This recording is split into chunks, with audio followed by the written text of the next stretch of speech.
সুতরাং ভাই সব আপনারা যারা 1971 সালে উল্টা দিকে যাত্রা করেছিলেন, 1947 সালে বিপরীত দিকে যাত্রা শুরু করেছিলেন, জাতীয় পার্টির হাত ধরে হোসেন মোহাম্মদ এরশাদ সাহেবের সহচর হয়েছিলেন, আপনারা আবার যদি আওয়ামী লীগের হাত ধরে পুনরুত্থান চান, কি পরিণত হবে আল্লাহ মালুম। আপনারা যা শুরু করেছেন তাতে করে উৎসাহিত হবে পতিত ফ্যাসিস্ট, তাতে করে উৎসাহিত হবে বাংলাদেশে অন্য যে কোনো রকমের অগণতান্ত্রিক শক্তি। কিন্তু সেজন্য যদি আপনারা বলতে চান যে আপনারা খেতে পারবেন না সেজন্য বাড়াবাতে ছাই ছিটিয়ে দিবেন, সেটা বাংলাদেশের মানুষ আর কখনো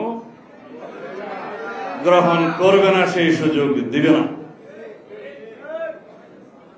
সুতরাং আপনারা ঋণ করে ঘি খেতে চান, খান, কিন্তু আমরা বাংলাদেশে গণতন্ত্র প্রতিষ্ঠার জন্য রাজপথের এই ময়দানকে অগণতান্ত্রিক পদ্ধতিতে আর উত্তপ্ত হতে দেব না। আপনারা বলেছেন 11 তারিখ পর্যন্ত আলটিমেটাম।